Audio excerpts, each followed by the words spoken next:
What's up, you beautiful people? What's up, Lord? Hi, Greg. Hi, how are y'all? It's good to see everybody. Todd, What's up? what's up? Keith, made it down? Let's go. Let's go, man. It's time for the championship, KFL championship. We're here. Go. We're here. We're here. I mean, I hope everybody's doing well. It has been, it's been fun. It's been fun so far. I just got here yesterday, and I've already had a blast. But Yeah. I don't know about some of these anglers. It's tough. Yeah, got in yesterday afternoon. Drove down from Nashville after flying in, and it's been great. Getting caught up with the guys. Got to meet a bunch of the guys from the Coosa. From Coosa yesterday, so that was great. Our other two hoodlums showed up today, so the band of merry men is all here. So now we get to. Let's get busy. Yeah, absolutely. We're excited about this. I mean, Keith, you just got here, man.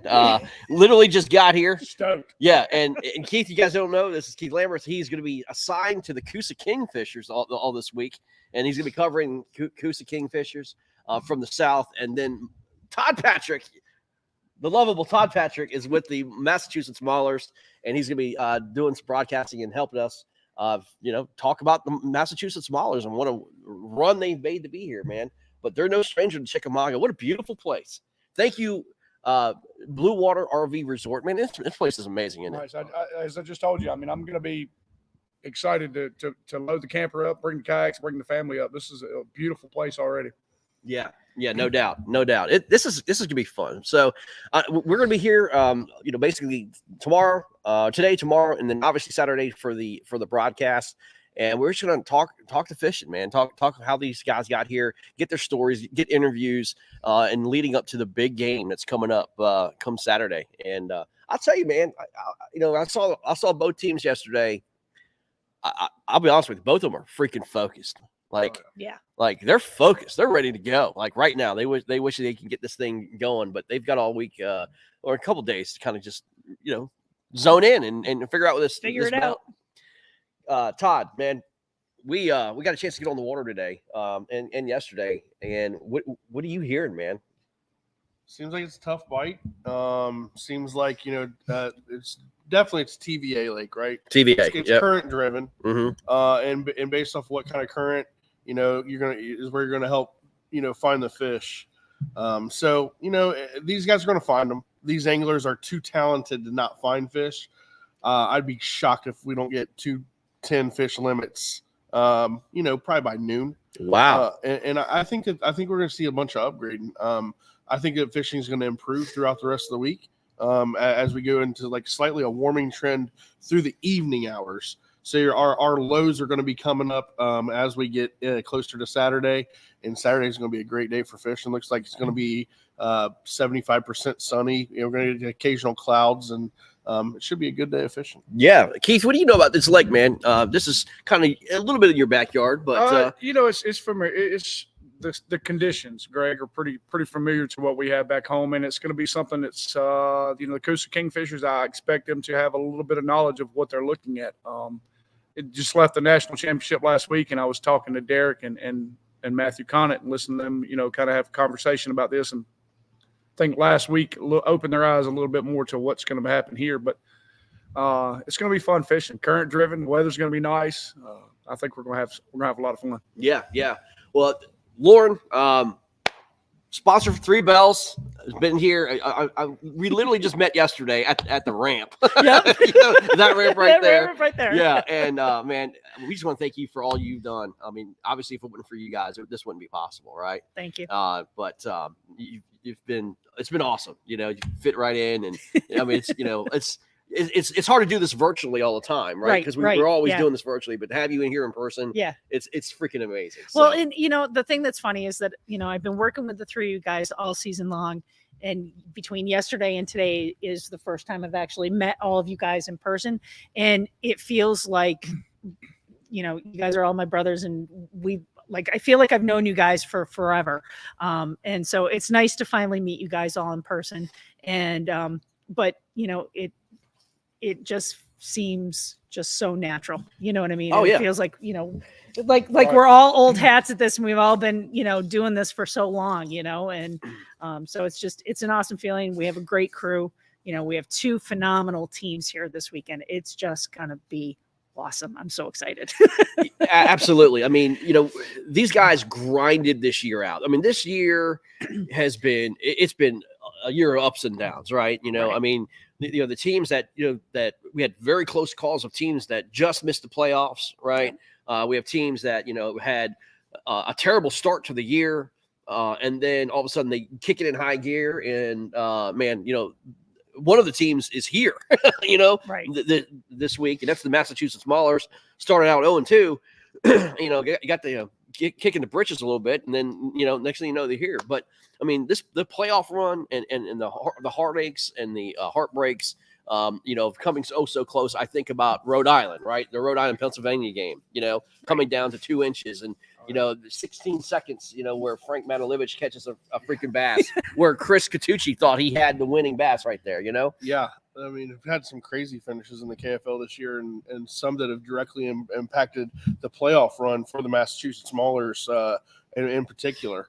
Then we've also seen them close matches with the Indianapolis Knights and the Michigan the Motor City Ambassadors. Yeah. Arguably, is that rivalry is coming to rival the Maulers and the Rhode Island Rebels rivalry that we have in this league. And just so many great finishes with so many great anglers this year in the KFL. And it's been very memorable. And it's a year definitely I'll never forget. Yeah, I mean, memorable is certainly the word for it for a lot of us. But I mean, just use the Northern Championship game as an example. Mass has been on we talked about this on many of the shows that the last 6 weeks of the season they were in playoff mode, and then they get up to Manitou where Indianapolis hasn't lost at all in 2 years, and they grind out a less than a 1 inch win. I mean, that's just with Derek Brundle. I talked to him, and just as you said, a grind for everybody, but not just fishing, with life. Everybody's got life that's still got to go on, and Derek's had a tough year, and it's kind of affected his fishing. And I know mentally he is kind of zoned in and ready for this match. Well, I mean, like, momentum is huge in sports, guys. I mean, right. it's just a huge thing. And, both these teams have, ultimate momentum. I think the Maulers are more road tested, obviously, because they didn't have a chance to, they got here literally on the road, all the way through the pathway to get to the championship. Coosa's had the advantage to being at home, but I mean, they've just demolished everybody who's even coming to their pathway. Right. But, who do you guys think has the advantage this week? I mean, obviously this is kind of closer to where Coosa fishes, but who do you think guys have the advantage? Do you think the Maulers with the momentum coming in here, or do you think Coosa because of the knowledge of the lake? I don't think there's really an advantage this week. I think it's going to be which team puts the chin to the water and grinds the hardest. They may know the conditions a little more, and like you said, the battle-tested Maulers, but I don't really think there's an advantage this week, Greg. Conditions are going to match up equally for everybody. The conditions, the current, the temperature, the lake, that we're fishing. It's these guys have traveled enough to know what they're fishing. Yeah, I don't think there's a competitive advantage this week. Lauren, what do you think? So, here's my thing. Both teams come in with momentum, but their momentum is different. I'll agree. So Coosa has been coming in with a momentum because they've been winning so much. So they have confidence. And that's an entirely different kind of momentum than the Maulers have, where the Maulers have been in this, it's do or die mode that they've been in for 6 weeks. And I think that they're still in that. They're still in that mode, and it's two different types of momentum. But I agree with you that, this is the Maulers' second year here back at this lake. They know what to expect. Conditions are different than what they were last year. But again, with them, I agree with you. With them, I don't know that there's necessarily a lot of advantage for either team. It's going to be shut up and fish. Yeah. And whoever gets to that 10 first and then can start picking away at it. I mean, I think whoever gets to the 10 first, that's where we're going to see. That's what it's going to come down to. Yeah, no, I had the advantage. Obviously, I brought my kayak. I'm not coming down to Chickamauga just to do this. I'm coming to fish. I'm a fisherman by trade, but I had the opportunity to fish the last 2 days. And guys, I'll be honest with you. I haven't seen a big fish caught yet. I mean, I haven't heard of a big fish caught yet. I haven't seen a big fish caught yet. And I hit pretty two good spots that I thought were going to be high, percentage plays to catch at least some fish.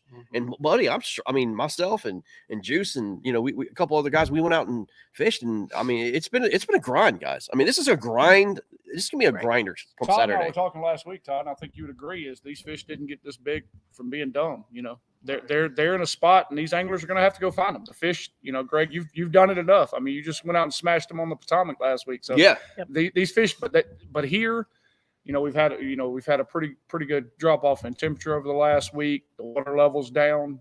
Guess who's experienced this in the last week? Yeah, talk about advantage. Yeah, exactly. Could play a role back home. The Neely Henry, the Coosa River chain. Yeah. Even the northern. I just got back from Gunnersville. The northern Tennessee River is not really low like it is here right now. Yeah.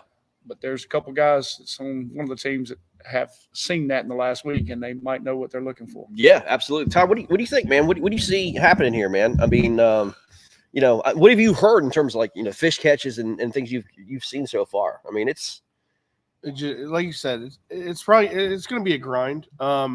But like Keith's alluding to, Matthew Conant, just fished the KBF National Championship. Right. Derek Brundle just fished the KBF National Championship, and they both fared very well. Yeah. Ken Wood is not going to come down here and not do good. John Ferrer is not going to come down here and not do good. I think that Coosa's got everything they want more in a battle. And you guys were talking about who's got momentum or who's maybe a favorite or who's probably feeling the best right now. What? Conrad, holy smokes, I'm gay for Coley. Go Coosa. He could have just stopped it. I'm gay. But I mean, to finish my point, I think that a lot of people would say the closeness that Coosa is to this body of water, and they fish at a Coosa River, which is just like a Tennessee type river system, that they should have the home field advantage. Yeah. But I don't feel that way. Massachusetts came down here last year versus the Lone Star Bandits, and they put it to the Bandits last year. And the Bandits came back at the end with Jim Louvier and Derek Miller, caught fish towards the end of the day to make that a close match. They ran out of time. But they ran out of time. Yeah. And, I think this match is going to be one for the books, man. This is both of these teams know how to take that blow and steady themselves for the long haul. To flip that, Greg and Todd, we're talking about fishing this home waters. I don't know if y'all fish much of Neely Henry. It's not an easy lake. Coley McGowan just finds fish there. Oh, yeah. I mean, it's never a. We find fish everywhere. We find fish everywhere, but we're talking going somewhere and finding fish in a barrel versus Neely Henry is outside of Kentucky Lake last week, which, again, in my opinion, they can fill that in with concrete. Neely Henry in Alabama, to me, is one of the toughest fisheries. I mean, you can find fish. There's not size. Coley and that whole team, really. Daniel Perry, Lance Coley McGowan. Who's up here with them? Nick Dyer. Nick Dyer. Who are they going to start? Well, that's the thing. So you've got four, right? And I was going to bring this up. I mean, you've got four established maulers that knows, and this is a repeat maulers that was from last year. You've got Derek Brundle, Matt Conant, Ken Wood, and John Ferreira, right? Yep. They've been here. They've done it, and all the other teammates are at home. They've done their job. All the teammates that they've done their job. But now you've got all Coosa folks, except for Dustin. Correct. That is going to be here. And, they've got 7 to choose from. And who's going to be the 4? And Jordan Marshall knows his body of water, too. Well, how could you not have Jordan Marshall on the team? You have to, again, right? He's won here like twice this year, right? Jordan's fared very well here the last several years. Yeah. So, now you got 3. And Dan Perry's fishing, I think, as well as anybody in the nation right now. I mean, the way he's fishing. And the KFL at least. Yeah. And then, that's going to be 2. And then, are you going to say Coley McGowan? There's no chance, Well, it's going to be which team. I guess, the maulers are what they are. At this point, it's going to be, do the Coosa Kingfishers make a decision that's risk reward? Do they make a decision to start somebody that we would think God, how could you not start such and such? Right. Do the Coosa Kingfishers make a risk reward decision and have it pay off? Well, I mean, but I kind of like the competition aspect of it, like whoever's fishing the best, right? But do you risk, guys who has fished this place and fished history? Because guys, I'm telling you this right now, like fishing history in the areas that I know of didn't do me a damn bit of good. Like, this week, you know what I mean? Sometimes that's your most dangerous. Yeah. That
so were we muted?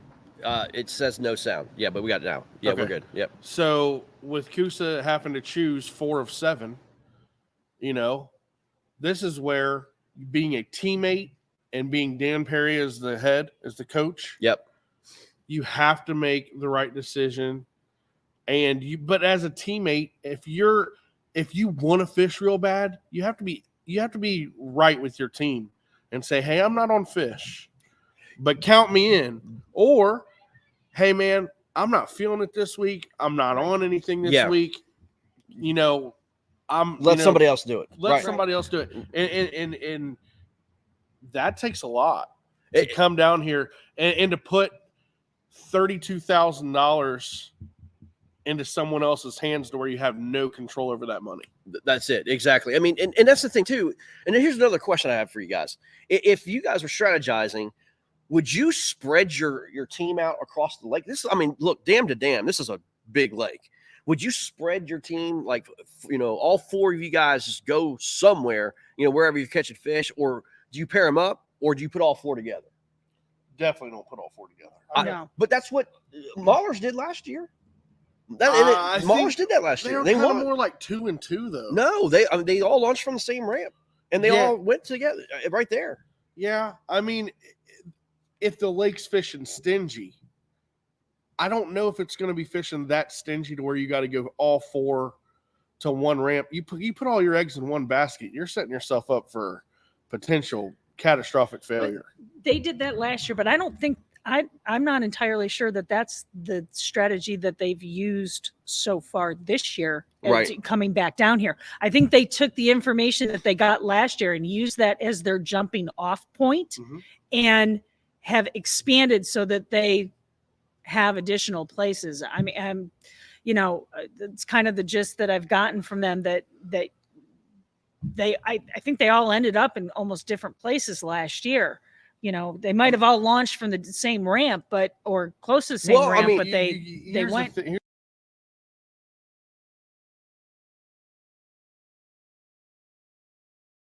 I'm not a crankbait guy. I'm a finesse fisherman, soft plastics, things like that. Don't handicap. I can't be handicapped out here if you want me to fish to the best of my abilities.